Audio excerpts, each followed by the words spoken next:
আজকের কাহিনীটা রাজস্থানের ছোট্ট একটা গ্রামের, যেখানে মেয়েদেরকে ভোগের পণ্য হিসেবে ব্যবহার করা হতো। শুধু তাই নয়, সেখানে শুধু মেয়েদেরকে কাজ করা, রান্না বান্না করা আর বাচ্চা উৎপাদনের কাজে ব্যবহার করা হতো। তাই গ্রামের পুরুষদের এই অত্যাচারের বিরুদ্ধে গিয়ে 4 বীরাঙ্গনা নারী লড়তে শুরু করে। কিন্তু এরপরে যা ঘটে পুরো রাজস্থানের সব মেয়েদের জীবন বদলে দিয়েছিল। সমাজের এই কুপ্রথা ভেঙে তারা এক নতুন দিগন্তের উন্মোচন করেছিল। চলুন তাহলে দেখে নেওয়া যাক এই 4 জন বীরাঙ্গনা নারী কিভাবে রাজস্থানের সব মেয়েদের ভাগ্য বদলে দিয়েছিল। এত কষ্ট করে তোমাদের জন্য এত সুন্দর সুন্দর মুভির গল্প নিয়ে আসি, আর তোমরা যখন সাবস্ক্রাইব না করেই পালিয়ে যাও তখন খুব কষ্ট হয় বন্ধুরা। তো প্লিজ সাবস্ক্রাইবটা করে দিও। গল্পটা শুরু হয় রাজস্থানের ছোট্ট একটা গ্রামে। এই গ্রামে শিক্ষার প্রচলন তেমন একটা ছিল না, আর নারীদেরকে মনে করা হতো পণ্য সামগ্রীর মতো। তাদেরকে বাড়ির কাজ করা, রান্না বান্না করা এবং বাচ্চা উৎপাদনের মেশিন হিসেবে ব্যবহার করা হতো। গ্রামটিতে লাজু এবং রানী নামের 2 মেয়ে থাকতো। রানীর স্বামী অনেক আগেই মারা গিয়েছিল। বাড়িতে তার শাশুড়ি এবং 16 বছরের একটি ছেলে আছে। রানীর ছেলের নাম গোলাপ। ওর বিয়ের জন্য লাজু এবং রানী অন্য একটা গ্রামে যাচ্ছিল পাত্রী দেখতে। গ্রামটিতে অল্প বয়সী ছেলে মেয়েদের বিয়ের প্রথা চালু রয়েছে। এরপরে লাজু এবং রানী বাসে কিছুক্ষণ জার্নি করার পর তারা গ্রামে এসে পৌঁছায়। তাদের আপ্যায়ন শেষে তাদেরকে মেয়েটা দেখানো হয়। মেয়েটার নাম ছিল জোনাকি এবং তার বয়স ছিল মাত্র 14 বছর। অল্প বয়সের লম্বা চুল দেখে ওদের তো খুব পছন্দ হয় মেয়েটাকে। এরপর মেয়ের পক্ষ থেকে একজন বলে, আপনাদের যদি মেয়ে পছন্দ হয় তাহলে আমরা কথা সামনাসামনি আগাবো। মেয়ের পক্ষ থেকে বলা হয় ওকে বিয়ে করতে হলে 4 লক্ষ টাকা পণ দিয়ে বিয়ে করতে হবে। এটা এই গ্রামেরই প্রথা। এই গ্রামে কোনো মেয়েকে বিয়ে করতে হলে সেই ছেলে পক্ষকেই পণ দিতে হয় মেয়ের বাবাকে। যে মেয়ে যত বেশি সুন্দর সেই মেয়ের পণ ততই বেশি।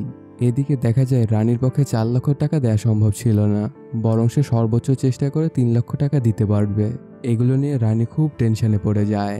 ঠিক তখনই তার ছেলে গোলাপ তাকে ফোন দিয়ে বলে মেয়ে দেখতে কেমন। মেয়ের বর্ণনা শুনেই তো ওর খুব পছন্দ হয়ে যায়, আর সে তার মাকে বলে সে তার বিয়ে ঠিক করেই বাড়িতে আসে। এখানে বলতে গেলে এক প্রকার রানী বাধ্য হয়ে বিয়েটা ঠিক করে আসে। অন্যদিকে দেখা যায় গোলাপ তেমন কাজকর্ম কিছুই করে না, বরং বন্ধুদের সাথে আড্ডা দিয়ে বেড়ায়। আর রানী মূলত এই জন্যই গোলাপের বিয়ের ব্যবস্থা করে। সে মনে মনে ভাবে যে বিয়ে দিলে হয়তো সে ঠিক হয়ে যাবে আর কাজ কামে মনোযোগ দিবে। পরের দৃশ্যে দেখা যায় সেই গ্রামে একটা পঞ্চায়েত বসেছে। লক্ষ্মী নামের একটা মেয়ের পাশের গ্রামে বিয়ে হয়। বিয়ের পর স্বামীর বাড়িতে সে চলে গিয়েছিল। সেখান থেকে প্রথমবারের মতো বাবার বাড়িতে আসলে সে তার স্বামীর বাড়িতে যেতে চায় না। মূলত এই কারণেই পঞ্চায়েতের কাছে লক্ষ্মীর স্বামীর লোকেরা নালিশ করেছিল যেন তাদের বউকে তারা ফিরিয়ে নিয়ে যেতে পারে। তখন পঞ্চায়েত অনেক বুঝিয়ে লক্ষ্মীকে তার স্বামীর বাড়ি পাঠাতে চায়।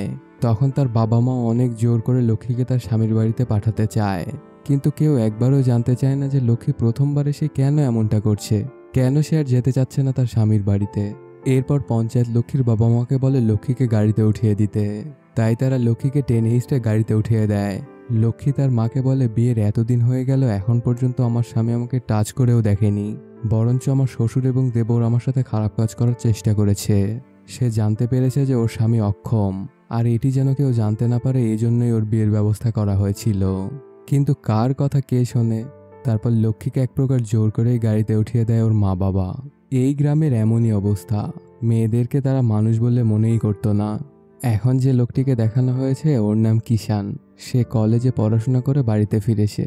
কিষান এই কুপ্রথার বিরুদ্ধে গিয়ে গ্রামের সবাইকে বোঝাতো, কিন্তু ওর কথা কেউই শুনতো না। সে গ্রামের মহিলাদেরকে স্বাবলম্বী হওয়ার জন্য সেলাই মেশিনের কাজের ব্যবস্থা করে দিত, যাতে তারা অর্থ উপার্জন করতে পারে। এরপর দৃশ্য পরিবর্তন হয়। বিজলি নামের একটা মেয়েকে দেখানো হয়। বিজলি গ্রাম থেকে একটু দূরেই থাকতো। রাত হলে গ্রামের সকল পুরুষরা বিজলির নাচ দেখতে যেত, এবং যাদের অনেক টাকা আছে তারা তো পুরো রাতের জন্যই পেয়ে যেত বিজলিকে। এখানে বলা যায় বিজলি একজন পতিতার কাজ করে। বলতে গেলে গ্রামের সব পুরুষরাই তার কাস্টমার, কিন্তু বিজলির গ্রামে প্রবেশ নিষেধ ছিল। একদিন রানী এবং লাজু বিজলির কাছে আসে। আসলে রানী, লাজু এবং বিজলি ছোটবেলার খুবই ভালো বন্ধু। এরপর তারা 3 জন একসাথে বসে গল্প করে, এবং রানী কথায় কথায় বলে আমার ছেলে গোলাপের বিয়ে ঠিক করেছি। সে বিজলিকে আরও বলে গোলাপের বিয়েতে অবশ্যই বিজলিকে আসতে হবে। এটা শুনে তো বিজলি অনেক খুশি হয়। এ পর্যায়ে লাজুর স্বামীকে দেখা যায়। লাজুর বিয়ের 8 থেকে 10 বছর হয়ে গেছে, কিন্তু এখনও সে মা হতে পারেনি। আর এই জন্য লাজুর স্বামী তাকে প্রতিনিয়ত টর্চার করত। লাজু তার স্বামীকে ডাক্তারের কাছে নিয়ে যেতে চাইলে সে কোনোভাবেই যেতে চায় না, বরং সে তার ওপর আরও টর্চার করতে থাকে। এরপর কয়েকদিন পার হতেই গোলাপের বিয়ের দিন চলে আসে। সকল আত্মীয় স্বজন এবং প্রতিবেশীদের নিয়ে বরযাত্রী হিসেবে জোনাকিদের বাড়িতে যায়। এরপর খুব ধুমধাম করে গোলাপ এবং জোনাকির বিয়ে সম্পন্ন হয়। বিয়ের পর জোনাকিকে দেখতে রানী একটা আলাদা ঘরে নিয়ে যায়। সেখানে গিয়ে জোনাকিকে দেখে রানী একদম অবাক হয়ে যায়, যেটার জন্য রানী মোটেও প্রস্তুত ছিল না, কারণ জোনাকির মাথা সব চুল কাটা। এরপর জোনাকির মা জানায় যে ওর মাথায় একটু সমস্যা হয়েছিল, এর জন্য চুল কাটতে বাধ্য হয়েছি আমরা। রানী তখন বলে, এই জন্যই তো আমি মেয়েকে 4 লক্ষ টাকা দিয়েছি। আমার ছেলে তো জোনাকির মাথার চুলের কথা ভেবেই পছন্দ করেছিল, এখন আমার ছেলেকে আমি কি বলবো? যাই হোক, কি আর করা, বিয়ে যখন হয়েছে বউ তো নিয়ে যেতেই হবে। যাবার পথে রানী বারবার জোনাকির মাথার ঘুমটা ঠিক করে দেয়, যাতে করে তার মাথাটা কেউ দেখতে না পারে। কথায় আছে না, যেখানে বাঘের ভয় সেখানেই রাত পোহায়। বাসের মধ্যে হঠাৎই জোনাকির ঘোমটাটা খুলে যায়। এরপর বাসের মধ্যে সবাই দেখে ফেলেছিল যে জোনাকির মাথার একদম চুল নেই। এটা নিয়ে গোলাপের বন্ধুরা তো হাসাহাসি করতে থাকে। রাতে জোনাকিকে দেখতে বিজলি রানীদের বাড়িতে আসে। রানীর প্রতিবেশীরা বিজলিকে দেখে অনেক কানাঘোষা করতে শুরু করে, কারণ বিজলি একজন পতিতা আর তার গ্রামে আসা ছিল সম্পূর্ণ নিষেধ। সবার এমন আচরণ দেখে বিজলি বলে, আমার আরও দেরি করে আসা উচিত ছিল, আমি চলে যাচ্ছি, আরেকদিন এসে জোনাকিকে দেখে যাব। এরপর জোনাকিকে না দেখেই বিজলি সেখান থেকে মন খারাপ করে চলে যায়। আর ওই দিন রাতে গোলাপের দাদিও মারা যায়। তার শেষকৃত্যের কাজ সম্পন্ন করে গোলাপ বাড়ি থেকে পালিয়ে যায়। আসলে জোনাকির চুল ছোট জন্য গোলাপের ওকে পছন্দ হয়নি, ওর তো বড় চুলের মেয়েদেরকে বেশি পছন্দ। বিয়ের দিন তার বন্ধুদের হাসি তামাশা করায় গোলাপ মদের ডেরায় ডুবে আছে। গোলাপ 2 দিন পরে বাড়িতে ফিরে আসে। রানী তখন তাকে জিজ্ঞেস করে, এই 2 দিন তুই কোথায় ছিলি? এরপর গোলাপ রানীকে বলে, আমার ছোট চুলওয়ালা মেয়ে পছন্দ না, ঠিক এজন্য আমি বাড়ি থেকে চলে গিয়েছিলাম। এরপর গোলাপ রুমে যায় এবং জোনাকির সাথে জোর জবরদস্তি করা শুরু করে। জোনাকি চিৎকার করে কান্না করতে থাকে, কিন্তু এতে গোলাপের কিচ্ছু আসে যায় না। জোনাকির চিৎকার রানীও শুনতে পায়, কিন্তু রানী মনে করে স্বামী স্ত্রীর মধ্যে এমন তো একটু হবেই, আর ছেলেকে তো এই জন্যই বিয়ে করিয়েছি। কিন্তু জোনাকির অতিরিক্ত চিৎকারে রানী টিকতে না পেরে সে তৎক্ষণাৎ বিজলির কাছে চলে আসে। সেদিনের জন্য রানী বিজলির কাছে ক্ষমা চায়, কারণ সে সেদিন তাকে ভালোভাবে আপ্যায়ন করতে পারেনি। এর পরদিন গোলাপ শহরে যাবার কথা বলে বাড়ি থেকে বেরিয়ে যায়। রানী তাকে অনেক করে থামানোর চেষ্টা করলেও কোনো লাভই হয় না। ঠিক ওই দিনই জোনাকিদের গ্রামে ওকে একটা ছেলে দেখতে আসে, আর তাকে দেখে জোনাকি অনেক ইমোশনাল হয়ে পড়ে। এর মানে ওই ছেলেটি জোনাকির বয়ফ্রেন্ড ছিল। ঠিক তখনই জোনাকির মনে পড়ে যায় যে সে বিবাহিত, পরপুরুষের সাথে দেখা করা এবং কথা বলাও তার জন্য পাপ। আর এজন্য সে দৌড়ে গিয়ে রুমের দরজা বন্ধ করে কাঁদতে থাকে।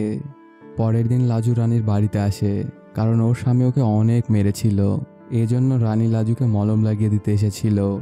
রানী কাপড় সরিয়ে দেখে লাজুকে অনেক মার মেরেছে।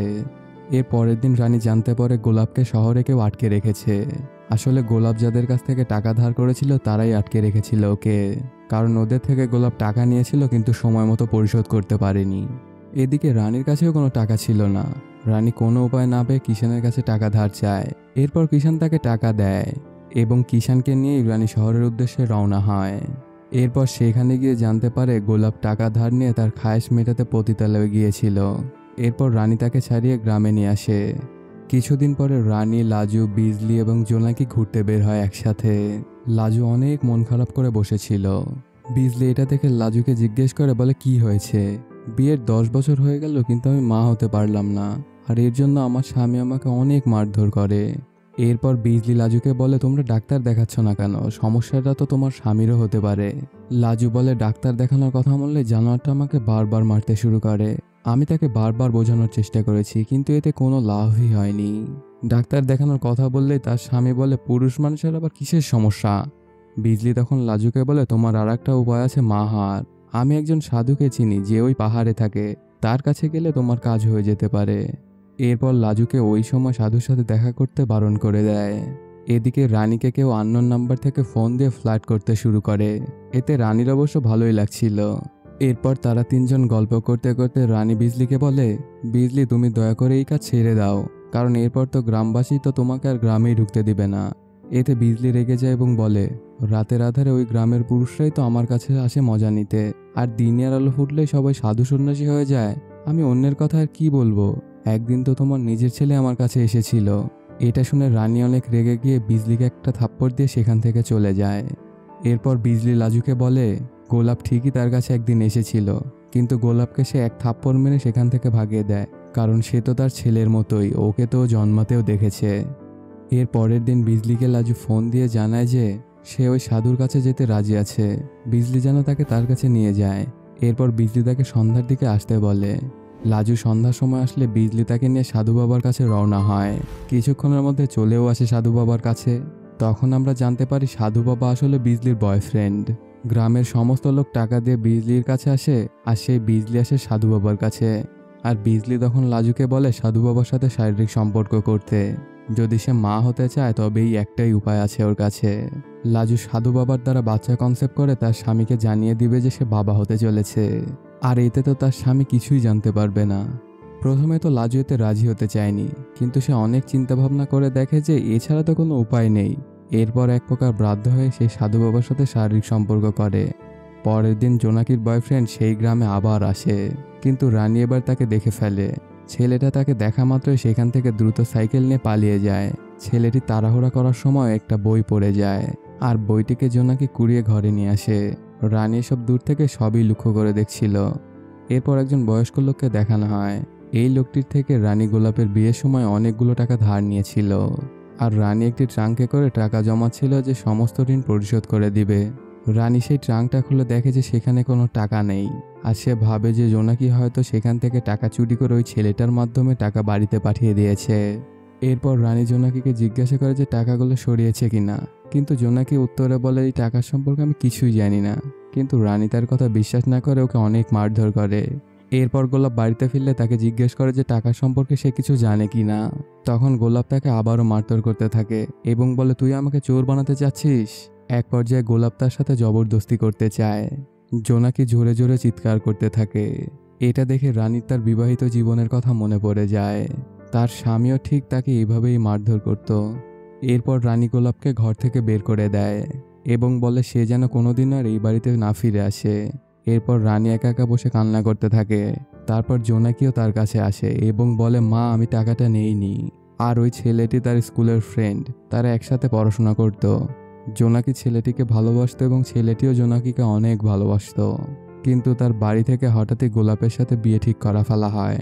পূর্বে আমরা দেখেছিলাম যে জোনাকির বিয়ের সময় তার চুল কেটে ফেলা হয়েছিল, আর বলা হয়েছিল যে তার মাথায় ইনফেকশন হয়েছিল, এই জন্য চুল কাটতে বাধ্য হয়েছিল ওর পরিবার। আসলে সে সময় সে অসুস্থ ছিল না, কোনো মতে যেন তার বিয়েটা আটকে যায় এই জন্য সে চুল কেটে ফেলেছিল। কিন্তু তার আর শেষ রক্ষা হলো কই। জোনাকির অনেক ইচ্ছা ছিল যে সে অনেক দূর পড়াশোনা করবে, এই জন্য ছেলেটি তাকে বইপত্র দিয়ে যেত। অন্যদিকে আমরা দেখতে পাই বিজলির কাছে রাজেশ নামের একজন কাস্টমার প্রায়ই আসতো। রাজেশের কথাবার্তায় বিজলি মনে করেছিল রাজেশ তাকে অনেক ভালোবাসে। একদিন রাজেশ এসে বিজলির কাছে বলে চলো আমরা এখান থেকে দূরে কোথাও চলে যাই। এটা শুনে তো বিজলি অনেক খুশি হয়ে যায়। সে মনে করে রাজেশ হয়তো তাকে বিয়ে করে নতুন জীবন শুরু করতে চায়, আর এটাতে সে অনেক খুশি হয়ে যায়। কিন্তু এরপরে তার খুশিটা নিমেষেই শেষ হয়ে যায়। তখন রাজেশ বলে চলো আমরা এখান থেকে দিল্লি থেকে নতুন করে ব্যবসা শুরু করি, আর তুমি রাজ করবে সারা দিল্লিতে।